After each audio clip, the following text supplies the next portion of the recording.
أما بعد فأعوذ بالله من الشيطان الرجيم في قلوبهم مرض فزادهم الله مرضا ولهم عذاب أليم بما كانوا يكذبون وقال سيدنا رسول الله صلى الله عليه وسلم آية المنافق ثلاثة إذا حدث كذب وإذا وعد أخلف وإذا اؤتمن خان آمنت بالله صدق الله مولانا العلي العظيم وصدق رسوله النبي الكريم ونحن على ذلك لمن الشاهدين والشاكرين والحمد لله رب العالمين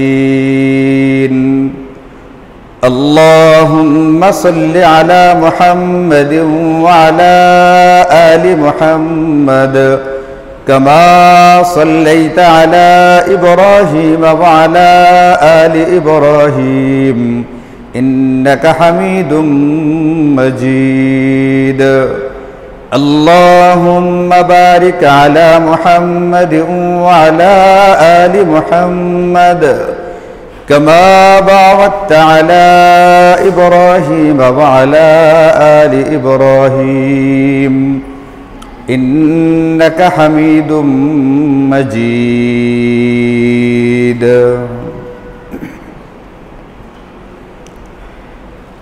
الحمد لله আল্লাহ পাকের মেহেরবানিতে আল্লাহ তাআলা আমাদের যাদেরকে নিয়মিত মসজিদে আসার তৌফিক দেন তাদের এই বিষয়টা মোটামুটি জানাই আছে যে আল্লাহ তাআলা আমাদেরকে দুনিয়াতে পাঠিয়েছেন তার ইবাদত আর বন্দেগী করবার জন্য, তার গোলামি করবার জন্য, তার দাসত্ব করবার জন্য। এই ইবাদত বন্দেগী গোলামি দাসত্বের মূল কথাটাই হচ্ছে যে কোনো ক্রমে আল্লাহ পাকের নাফরমানি থেকে নিজেকে হেফাজত করা। নামে সেটা ছোটও হতে পারে, বড়ও হতে পারে। সোজা কথা, যে কোনো প্রকারের গুনাহ থেকে নিজেকে হেফাজত করা, এটা একজন ইমানদার, একজন মুসলিম যে আল্লাহ এবং তার রাসূলের উপরে বিশ্বাস রাখে, যে পরকালের প্রতি ঈমান এনেছে এবং যে নাকি পরকালে তাকে পুনরুত্থিত হতে হবে, আল্লাহ পাকের সামনে তার জিন্দেগির, তার হায়াতের হিসাব নিকাশ দিতে হবে, এই বিশ্বাসটা যে করে তার জন্য একটা গুরুত্বপূর্ণ বিষয় হচ্ছে এই দুনিয়াতে আসবার তার মূল কারণটাই হচ্ছে, মূল মাকসাদটাই হচ্ছে এটা, নিজেকে সকল প্রকার গুনাহ থেকে হেফাজত করবে। এই গুনাহগুলোর ভিতরে আবার কিছু কিছু গুনাহ এরকম আছে যেগুলো শুধুমাত্র সে একটা গুনাহ এরকমই না, এই গুনাহটা আর বহু রকমের গুনাহের উৎস হয়ে থাকে। একটা গুনাহই বহু গুনাহের জন্মদাতা, জননী হয়ে থাকে। একটা গুনাহের কারণে বহুবিধ গুনাহের ভিতরে লিপ্ত হইতে হয়। এই জাতীয় কতগুলো বড় বড় গুনাহ আছে যেগুলো সম্পর্কে নবীজি সাল্লাল্লাহু আলাইহি ওয়াসাল্লাম নিজেই হাদিসে পাকের মধ্যে ইরশাদ করেন, আলা উনাব্বিউকুম বিআকবারিল কাবাইর, আমি কি তোমাদেরকে সবচেয়ে বড় বড় গুনাহ কিগুলো আছে সেগুলো বলে দিব? সালাসান, এই কথাটা নবীজি 3 বার বলেছেন। আমি কি তোমাদেরকে সবচেয়ে বড় গুনাহ কোন কোনগুলো এটা তোমাদেরকে বলে দিব? আলা উনাব্বিউকুম বিআকবারিল কাবাইর, এই কথাটা 3 বার বলছেন নবীজি। 3 বার কেন বলতে হলো, কেন বললেন? এটা গত শুক্রবারের আলোচনায় আমি আপনাদেরকে বলেছিলাম, মাঝে মধ্যে নবীজি এইরকম মূল কথার আগে কিছু কথা বলেন। এটা কি জন্য বলেন? গত সপ্তাহের বয়ান খেয়াল করে থাকলে বলেন কি জন্য বলেন এইভাবে নবীজি কথাটা। হ্যাঁ, শ্রোতাদের মনোযোগ আকৃষ্ট করবার জন্য। কেউ যদি মজমাতে বসা আছে কিন্তু লাশটা আছে, দেহটা আছে, মনটা এখানে নেই, মনটা দোকানে আছে, মনটা পার্কে আছে, মনটা হিসাব নিকাশে আছে, অথবা অন্য কোথাও আছে, যদি এমনটা হয়ে থাকে তাদের মনোযোগটাকে, তার মনটাকে আবার মজমাতে নিয়ে আসবার জন্যে, এবং শ্রোতা যেন কথাটাকে গুরুত্ব দিয়ে শুনে বুঝার চেষ্টা করে, এই জন্য কখনো কখনো নবীজি এই ধরনের কথাবার্তা আগে বলতেন। এই কথাটা একবার বলেন নাই, একবার, দুইবার, 3 বার বলছেন। আলা উনাব্বিউকুম বিআকবারিল কাবাইর, আমি কি তোমাদেরকে সবচেয়ে বড় গুনাহ কোনগুলো সেটা বলে দিব? জিজ্ঞাসা করছেন। আচ্ছা বলেন, যখন নবীজি প্রশ্ন করছেন বড় গুনাহ কোনটা বলবো কিনা, তো সাহাবায়ে কেরাম উত্তরে কি বলতে পারেন? অবশ্যই বলছেন যে হ্যাঁ আল্লাহ রাসূল কি করে দেন। ক্বালু বালা ইয়া রাসূলুল্লাহ, তারা সমস্বরে সবাই বললেন যে হ্যাঁ হুজুর আপনি আমাদেরকে বলে দেন, এতে করে সুবিধা হলো, আমাদের জানা হলো বড় গুনাহ কোনটা, এবং ওখান থেকে নিজেকে চেষ্টা করা হবে যে কোনো মূল্যে বাঁচিয়ে রাখবার জন্য, হেফাজত করবার জন্য। তো নবীজি এখানে প্রথমে দুটা গুনাহের কথা বললেন। এক নাম্বার হচ্ছে আল ইশরাকু বিল্লাহি ওয়া হুকুকুল ওয়ালিদাইন। এক নাম্বার হচ্ছে আল্লাহ পাকের সঙ্গে কাউকে শরীক সাব্যস্ত করা। এই পৃথিবীর সবচেয়ে বড় গুনাহগুলোর একটা হচ্ছে শিরকের গুনাহ। দুই নাম্বার বললেন যে ওয়া হুকুকুল ওয়ালিদাইন, পিতামাতার সাথে নাফরমানি করা, পিতামাতার সঙ্গে বেয়াদবি করা, এটা দ্বিতীয় নাম্বার গুনাহ। এরপরে তিন নাম্বারটা যে বলবেন, যে সাহাবী হাদিসটা বর্ণনা করতেছেন তিনি বলেন যে ওয়া জালাসা ওয়া কানা মুত্তাকিআন। যখন নবীজি এই কথাটা বলতেছিলেন, এই কথাটা বলবার সময় তিনি হেলান দিয়ে বসা ছিলেন, কিন্তু তিন নম্বরের কথাটা বলবার আগে হেলান ছেড়ে দিয়ে সোজা হয়ে বসে গেলেন। এর মানে সামনে যেটা বলতে চাচ্ছেন এটা একটা জঘন্য রকমের অপরাধ, যে অপরাধ শুধু নিজেই অপরাধী না, এই অপরাধ আরো বহু অপরাধের কি দিয়া থাকে, জন্ম দিয়া থাকে। এই জন্য প্রথমে তিনবার ভূমিকা করলেন, আলা উনাব্বিউকুম বিআকবারিল কাবাইর, আমি কি তোমাদেরকে সবচেয়ে বড় গুনাহের কথা বলবো কিনা। এটা বলার পরে দুইটা কথা বললা, তিন নাম্বারটা বলবার আগে হেলান দিয়েছিলেন, তো হেলান দেওয়া থেকে সোজা হয়েছেন। ওয়া জালাসা ওয়া কানা মুত্তাকিআন, সোজা হইয়া বসে তারপরে বললেন যে আলা শুনো, শোনো। তিন নাম্বারটা কি, আলা ওয়া কাউলুজ জুর, মিথ্যা কথা বলা। মিথ্যা কথা একটা বড় গুনাহগুলোর ভিতরে একটা অন্যতম প্রধান গুনাহ। এই গুনাহটা এমন একটা গুনাহ যে একটা গুনাহই বহু গুনাহের জন্ম দিয়ে থাকে। সে একটা গুনাহের উৎস বা জননী বলতে পারেন। এই একটা গুনাহ থেকে বহুবিধ পাপ আরো জন্ম নিয়ে থাকে। এই জন্য নবীজি তিন নাম্বারটাকে গুরুত্ব দিবার জন্য, অনেক সময় আছে না কথা বললে শরীরে কাটা দিয়ে ওঠে, লোমগুলো পশমগুলো দাঁড়িয়ে যায়, নবীজি তিন নাম্বার গুনাহ বলবার আগে সোজা হয়ে বসলেন, বৈশা তারপরে বললেন।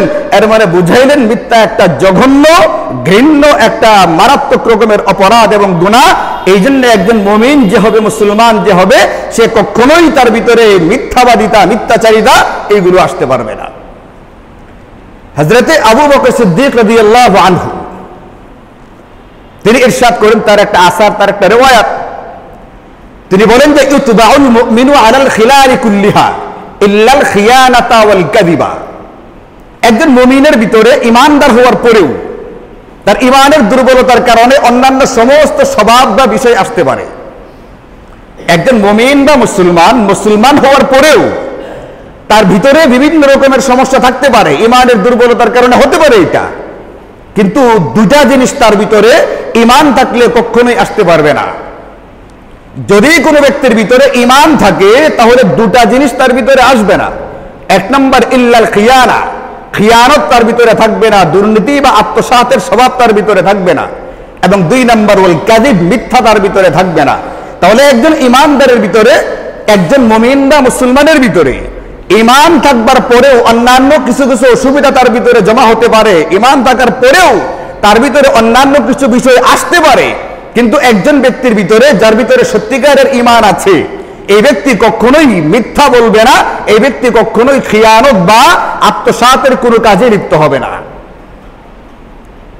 হযরতে সাদ ইবনে আবি ওয়াক্কাস রাদিয়াল্লাহু আনহু, আপনারা জানেন যে নবীজি সাল্লাল্লাহু আলাইহি ওয়াসাল্লাম একই মজমার ভিতরে, একটা হাদিসের ভিতরে 10 জন সাহাবীকে একবারে জান্নাতের সুসংবাদ দিয়েছিলেন।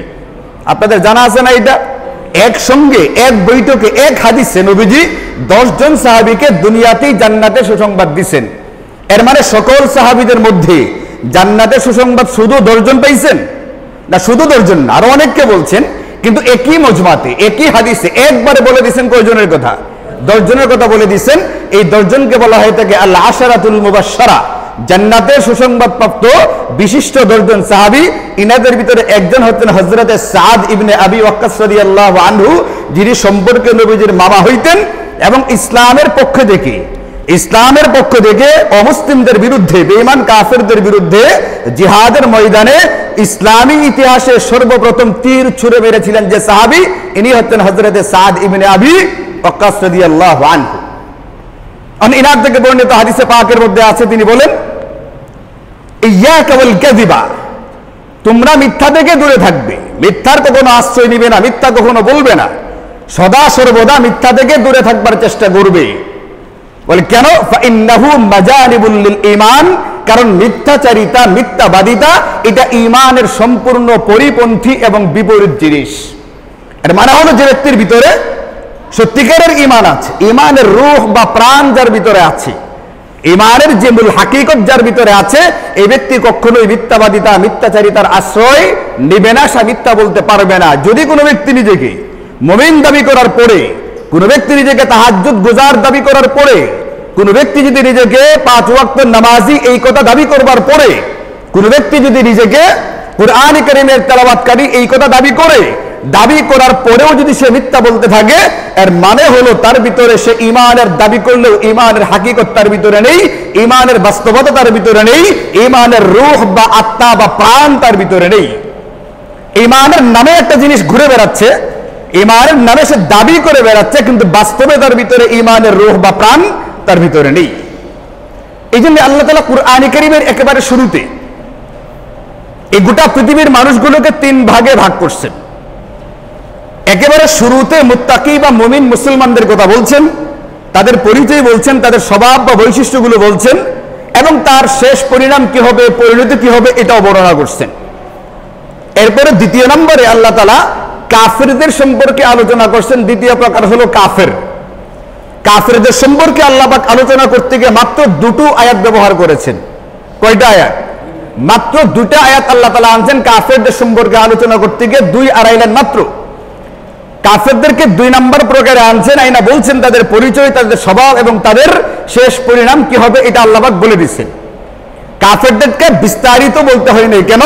কারণ সে প্রকাশ্য কাফের, সে জানাই আছে সে আল্লাহর রাসূলকে মানে না, সে কোরআন হাদিস মানে না, সে পরকালকে বিশ্বাস করে না। 3 নম্বরে আল্লাহ পাক একটা শ্রেণীর আলোচনা করেছেন। এদের আলোচনা করতে গিয়া একবারে পৃষ্ঠার একেবারে অনেক বেশি, 1 পৃষ্ঠার বেশি আলোচনা করতে হয়েছে, অনেকগুলো আয়াত আল্লাহ পাকের আলোচনা করতে হয়েছে। এই 3 নম্বর প্রকারটাকে বলা হয় এটাকে মুনাফিক। তাহলে কোরআনের বিভাগ যদি ভাগটাকে আমরা নেই, তাহলে সূরাতুল বাকারা এর শুরুতে, একবারে শুরুতে 1 নম্বর আয়াত থেকে শুরু করে আল্লাহ পাক এই দুনিয়ার মানুষগুলোকে কয় ভাগে বিভক্ত করছেন? 3 ভাগে। মুমিন মুসলমান, 2 নম্বর কাফের এবং 3 নম্বর মুনাফিক। মুমিনদের সম্পর্কে আলোচনা করতে গিয়ে অল্প পরিমাণ জায়গা লাগছে, কাফেরদের সম্পর্কে আলোচনা করতে গিয়ে অল্প পরিমাণ জায়গা লাগছে, মুনাফিকদের সম্পর্কে আলোচনা করতে গিয়ে আল্লাহ তাআলা 1 পৃষ্ঠার বেশি জায়গা নিছেন, অনেকগুলো আয়াতে কারিমা ব্যবহার করছেন। এখানে মুনাফিকদের পরিচয় দিয়েছেন, মুনাফিকদের স্বভাব বা বৈশিষ্ট্যগুলো আলোচনা করেছেন, এবং মুনাফিকদের শেষ পরিণাম বা আঞ্জামটা কি হবে এটাও আল্লাহ পাক কুরআন কারীমের শুরুতে আলোচনা করে আমাদেরকে দেখাইছেন। এখন আজকে আমি আপনাদেরকে যে বিষয়ে আলোচনা করতেছি, আশ্চর্যের বিষয় হলো আল্লাহ তাআলা কুরআন কারীমে ইরশাদ করেন মুনাফিকদের একটা স্বভাব, অনেকগুলো, আমি শুধু আমার আলোচনার সাথে যেটা সম্পর্কিত এই আলোচনাটা, এই আয়াতটা আনতেছি। এটা হলো ফি কুলুবিহিম মারাদ। আল্লাহ বলেন এদের হৃদয়ে ব্যাধি বা বিমারি আছে, মুনাফিকদের অন্তরের ভিতরে অসুবিধা আছে, এদের দিল সহি না। ফাযাদাহুমুল্লাহু মারাদা, এই জন্য আল্লাহ তাআলা তার ব্যাধি বা বিমারিকে আরো বাড়ায় দিচ্ছেন। বলে কেন? ওয়ালাহুম আযাবুন আলীমুম বিমা কানু ইয়াকযিবুন। আল্লাহ বলেন তাদের জন্য আমি যন্ত্রণাদায়ক শাস্তি তৈরি করে রেখেছি। বলে অপরাধটা কি, তাদের বৈশিষ্ট্যটা কি? বৈশিষ্ট্য হলো বিমা কানু ইয়াকযিবুন, এরা মিথ্যাবাদিতায় অভ্যস্ত, এরা মিথ্যাচারিতার ভিতরে লিপ্ত হয়ে গেছে, নির্জলা মিথ্যা বলতে থাকে। মিথ্যা বলতে এদের না ঠোঁট কাঁপে, এদের না চেহারা কাঁপে। তাহলে মুনাফিকদের জন্য আল্লাহ বলছেন এটা। মুনাফিকদের স্বভাবের ভিতরে একটা স্বভাব হলো মুনাফিক কি করবে? মিথ্যা বলবে, মিথ্যা কথা বলবে, যে কোনো ক্ষেত্রে মুনাফিক মিথ্যা বলবে। এবং আল্লাহ বলছেন এটা একটা বিমারি, এটা একটা সমস্যা, এটা শারীরিক হতে পারে, মানসিক হতে পারে, এটা একটা ব্যাধি বা বিমারি। এবং এই বিমারির কারণে তার শাস্তি যেটা হবে আল্লাহ পাকের ভাষায় এটা যন্ত্রণাদায়ক, এটা আমাদের ভাষায় না। আমরা তো ডায়াবেটিসের পরীক্ষা করবার জন্য যখন হাসপাতালে সুই দিয়ে এখান থেকে এটা নেই, এটাকে কি বলে, রক্ত যে সংগ্রহ করে একটা সাধারণ সুই দিয়ে গোটা দিলেও এটা আমাদের কাছে যন্ত্রণাদায়ক মনে হয়। আল্লাহ বলছেন এটা না, আল্লাহ পাকের মতো যারা যন্ত্রণাদায়ক হবে এই শাস্তির ব্যবস্থা রাখা আছে কাদের জন্য? এই মিথ্যাবাদিতায় যারা অভ্যস্ত, মিথ্যা বলতে যে কোনো রকমের অসুবিধা বোধ করে না, বিমা কানু ইয়াকযিবুন, এই মিথ্যাবাদীদের জন্য আল্লাহ পাক এমন কঠিন শাস্তির ইন্তজাম বা ব্যবস্থা করে রেখেছেন। এখন একজন মুমিন বা মুসলমান হিসেবে হযরত আবু বকর সিদ্দিক, হযরত সাদ ইবনে আবি ওয়াক্কাস, ইনারা বলছেন ঈমান থাকলে ব্যক্তির ভিতরে মিথ্যা আসতে পারবে না। আল্লাহ বলছেন মুনাফিকদের স্বভাব হলো মিথ্যাবাদিতা, মিথ্যায় অভ্যস্ততা তার একটা চরিত্র। কানু ইয়াকযিবুন, এরা যারা মাদ্রাসায় পড়ে যারা আলেম তারা জানে এটাকে বলে মাজি ইস্তিমরারি। আর মাজি ইস্তিমরারির একটা বৈশিষ্ট্য হলো এখানে অভ্যাস বা অভ্যস্ততা বোঝায়, মানে সে একের পর এক মিথ্যা বলতে থাকে, একের পর এক মিথ্যা বলতে থাকে। সারা দুনিয়ার মানুষ বুঝতেছে যে মিথ্যা বলতেছে, এরপরেও সে মিথ্যা বলতে থাকে। মিথ্যা বলতে গিয়ে তার কোন রকমের কুণ্ঠায় পতিত হইতে হয় না, কোন রকমের দ্বিধা দ্বন্দ্ব তার ভিতরে কাজ করে না। কারণটা কি? কারণ তার ভিতরে মুনাফিকের বৈশিষ্ট্য আছে, কারণ তার ভিতরে মুনাফিকরা যে যে রোগে আক্রান্ত ছিল সে ওই রোগের ভিতরে আক্রান্ত হয়ে গেছে। এখন কুরআনে কারীম বলছে মুনাফিকদের স্বভাব হচ্ছে মিথ্যা কথায় অভ্যস্ত থাকা, নির্জরা মিথ্যা বলতে থাকা, একের পর এক বলতে থাকা, এটা মুনাফিকদের স্বভাব। এই মুনাফিকদের জন্য আল্লাহ তাআলা যন্ত্রণাদায়ক শাস্তি বিদ্যমান রেখেছেন। আবার নবীজি সাল্লাল্লাহু আলাইহি ওয়াসাল্লাম হাদিসে পাকের মধ্যে ইরশাদ করেন, আরবাউন মান কুন্না ফীহি, যার ভিতরে চারটা স্বভাব বা বৈশিষ্ট্য থাকবে, চারটা জিনিস যার ভিতরে থাকবে। আচ্ছা, মাইকের আওয়াজটা খুব বেশি হইতেছে আপনাদের কাছে, অসুবিধা লাগতেছে? হ্যাঁ, একটু যদি কমানো যায় তাহলে একটু একটু একটু কমাই দিন। নবীজি সাল্লাল্লাহু আলাইহি ওয়াসাল্লাম ইরশাদ করেন, চারটা জিনিস যদি কারো ভিতরে থাকে তাহলে কানা মুনাফিকান খালিসান। খালিস শব্দটা আপনারা শুনছেন না? বলে খালেস জিনিস। খালেস মানে কি? খালেস মানে কি? নির্ভেজাল, যার ভিতরে কোনো ভেজাল নেই, একবারে এক নাম্বার। নবীজি বলেন চারটা স্বভাব বা বৈশিষ্ট্য এমন আছে, যদি কোনো ব্যক্তির ভিতরে এই চারটার কোনো একটা থাকে, এর মানে সে হচ্ছে কানা মুনাফিকান খালেসান, একজন নির্ভেজাল মুনাফিক। এই মুনাফিকের ভিতরে মুনাফিক হওয়ার ক্ষেত্রে কোনো সন্দেহ নেই। একবার কৌতুক পড়ছিলাম পেপারে, কৌতুকটা হলো এরকম, মানে আমাদের দেশের কিছু কিছু জিনিসের কিছু কিছু ব্যবসায়ীদের অসাধুতা বর্ণনা করতে গিয়ে একটা কৌতুক বানাইছে। এক বন্ধু আত্মহত্যা করতে গিয়ে বিষ খাইছে। তা বিষ খাওয়ার পরে তো কি হওয়ার কথা? মারা যাওয়ার কথা, সে মারা যায় নাই, মানে ঘুম থেকে উঠতে সজাগ হয়েছে, ভালো আছে, মারা গেছে না। আরেক বন্ধু জিজ্ঞেস করে, কিরে তোর না আত্মহত্যা করার কথা ছিল, বিষ খাই মারা যাওয়ার কথা, রাত্রিবেলায় সকালে জানা যাবো রুম, তুই তো মরস নাই, ওটা নাকি বিষ খাস না? বলে খাইছিলাম। মরলি না গেলে? কই ভাই বিষটা 2 নাম্বার ছিল। 2 নাম্বার মানে বিষের ভিতরেও কি দিছে? ভেজাল দিছে, এই জন্য বিষ খায় এসে কি হয় নাই, মারা যায় নাই। মানে বাংলাদেশের যে কিছু কিছু ব্যবসায়ী, সবাই না, কিছু কিছু ব্যবসায়ীর অসাধুতা বর্ণনা করতে গিয়ে আপনি বাজার থেকে কালিজিরা কিনে আনেন, দেখবেন যে 4 ভাগের 1 ভাগ গুলো ছোট ছোট পাথর, এগুলো বাছাইতে হয়, ধৌত করতে হয়, তারপরে খেতে হয়। নবীজি বলেন মুনাফিক যে মুনাফিক, এটা কোনো বেজাল মুনাফিক না। এই চারটা স্বভাবের একটা যদি তার ভিতরে থাকে, এই ব্যক্তি একবারে কানা মুনাফিকান খালেসান, একবারে খালেস এবং নির্ভেজাল মুনাফিক। এই চারটা বৈশিষ্ট্যের ভিতরে 1 নাম্বারটা নবীজি বলছেন ইজা হাদ্দাসা কাযাবা, যখন সে কথা বলে মিথ্যা কথা বলে। এটা মুনাফিকদের স্বভাব। এই জন্য একজন মুমিন হিসাবে, আমি আপনি একজন মুসলমান হিসেবে আমরা নামাজ পড়তে আসি, নিজেকে মুসলমান দাবি করি, মারা যাওয়ার পরে আমরা অনেকের কাছে দোয়াও চাই, আমার জন্য দোয়া করবেন, আল্লাহ যেন জান্নাত নসিব করেন, জান্নাতের আশাও আমরা করি। মনে রাখবেন আমার ভিতরে ঈমানের রূহ বা প্রাণ আছে কিনা, নাকি শুধুমাত্র ঈমানের ছবিটা বহন করে বেড়াচ্ছে। একটা হলো আমার যে জার্সি আছে, জার্সির ভিতরে, জার্সির পিছন দিকে রয়্যাল বেঙ্গল টাইগারের একটা ছবি বহন করে বেড়াচ্ছি, কিন্তু খেলতে গেলে জিম্বাবুয়ের সাথেও পারি না, খেলতে গেলে আফগানিস্তানের সাথেও আমি খেলে জিততে পারি না।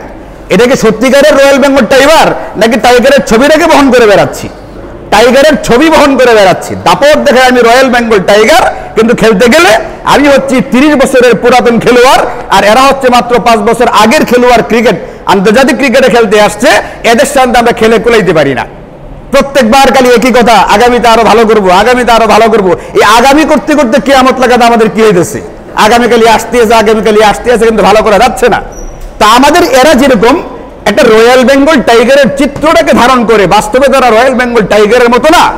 অনেক ইমানদার এমন থাকবে তারা ইমানের ছবিটাকে বহন করবে, বাস্তবে এরা ইমানদার থাকবে না, যদিও তার নামটা মুসলমানের নাম, জন্ম নিছে মুসলমানের ঘরে, এবং সে নিজের দাবি করে আমি একজন তাহাজ্জুদ গুজার, আমি একজন নামাজি, আমি একজন তেলাওয়াতকারী, আমি একজন বিরাট কোরআন সুন্নাহর অনুসারী ব্যক্তি। তো আমি একজন মুসলমান হিসেবে, মুমিন হিসেবে, যদি আমার ভিতরে ঈমানের রূহ বা আত্মা থাকে, প্রাণ থাকে, আমার ভিতরে কখনোই খিয়ানত এবং মিথ্যাবাদিতা আসতে পারবে না। মিথ্যায় অভ্যস্ত হওয়া দূরের কথা, আমার জন্য মিথ্যা বলাটাই জায়েজ নাই। এবং মিথ্যাবাদীদের পক্ষাবলম্বন করা, মিথ্যাবাদীদেরকে সমর্থন দেওয়া, এটা একজন মুমিন মুসলমানের জন্য বৈধ না। নবীজি সাল্লাল্লাহু আলাইহি ওয়াসাল্লাম হাদিসে পাকের মধ্যে ইরশাদ করেন, লা তাকুলু লিল মুনাফিকি সাইয়্যিদুন। এই দুনিয়ার মুমিন মুসলমান, তোমরা কখনোই কোন মুনাফিককে নেতা হিসেবে গ্রহণ করবে না। মুনাফিককে, যার ভিতরে মুনাফিকের স্বভাব পাওয়া যায়, এমন কোন ব্যক্তিকে নেতা হিসেবে গ্রহণ করবে না। ফাইন্নাহু ইয়াকু সাইয়্যিদান, কোন মুনাফিক বা যার ভিতরে মুনাফিকের স্বভাব বৈশিষ্ট্য পাওয়া যায়, তুমি যদি তাকে নেতা বা নেত্রী হিসেবে গ্রহণ করো, এর মানেই হলো ফাকাদ আসখাতুম রাব্বাকুম আযজা ওয়া জাল্লা, তুমি তোমার রবকে তোমার উপরে নারাজ করে ফেললে, তুমি তোমার রবকে তোমার উপরে রাগান্বিত করে ফেললে। একজন মুমিন আর মুসলমান বলেন চিন্তা করতে পারে যে আল্লাহকে বিশ্বাস করে, আল্লাহকে মানে, সে তার নিজের উপরে আল্লাহকে নারাজ করায় নিবে? কোন মুমিন মুসলমান চিন্তা করতে পারে এটা? কোন মুমিন মুসলমান চিন্তা করতে পারে না। সুতরাং যার মিথ্যাচারিতা, মিথ্যাবাদিতা একবারে নির্জরা পরিষ্কার ধরাই পড়ে মিথ্যা বলতেছে, এমন কোন মিথ্যুক, এমন কোন মিথ্যাবাদী আমার আপনার অনুসরণীয় ব্যক্তি হতে পারে না। এমন কোন মিথ্যাবাদী আমার আপনার নেতা বা নেত্রী হতে পারে না। আমি কখনোই মিথ্যাবাদিতার পক্ষ, মিথ্যাবাদীর পক্ষে পক্ষাবলম্বন করতে পারি না। কোন জালেম জুলুম করলে যেরকম জালেমের পক্ষাবলম্বন করা যায় না, কোন ব্যক্তি জেনে বুঝে যদি জালেমের পক্ষ অবলম্বন করে, তাহলে জালেম জুলুম করে যে পরিমাণ গুনাহ করে, জালেমের পক্ষে যে সমর্থন করে, ওই ব্যক্তি সমান তালে ওই পরিমাণ গুনাহের ভাগীদার হয়। ঠিক অনুরূপ ভাবে কোন মিথ্যাবাদী মিথ্যা বললে, যদি কোনো ব্যক্তি ওই মিথ্যাবাদীর পক্ষে অবলম্বন করে, তার পক্ষে তার কথাগুলো ছড়াইতে প্রচার করতে থাকে, এই ব্যক্তি সমান তালে মিথ্যাবাদীর মতো পাপের ভিতরে লিপ্ত আছে এবং সে নিজেই নিজের উপরে তার রবকে রাগান্বিত করে দিয়েছে। এই জন্য আল্লাহ তাআলা আমাদেরকে সকল প্রকার মিথ্যাবাদিতা, এই মুনাফিকের স্বভাব বা বৈশিষ্ট্য, যাকে নবীজি খালেস মুনাফিক বলছেন, যাকে নবীজি নিরেট মুনাফিক বলছেন, এই খালেস মুনাফিক বা নিরেট মুনাফিকি থেকে বাঁচার জন্য, নিজেকে হেফাজত করবার জন্য গোটা জিন্দেগীর মৃত্যু পর্যন্ত সকল প্রকার মিথ্যা থেকে বাঁচার তৌফিক আমাদের সকলকে দান করুন। এবং সদা সর্বদা শুধু মিথ্যাবাদীদের ভিতরে থাকা এটা না, মিথ্যাবাদীদের পক্ষাবলম্বন করা থেকেও আল্লাহ তাআলা আমাদেরকে হেফাজত করেন। তো আজকের বয়ান এই পর্যন্ত রইল।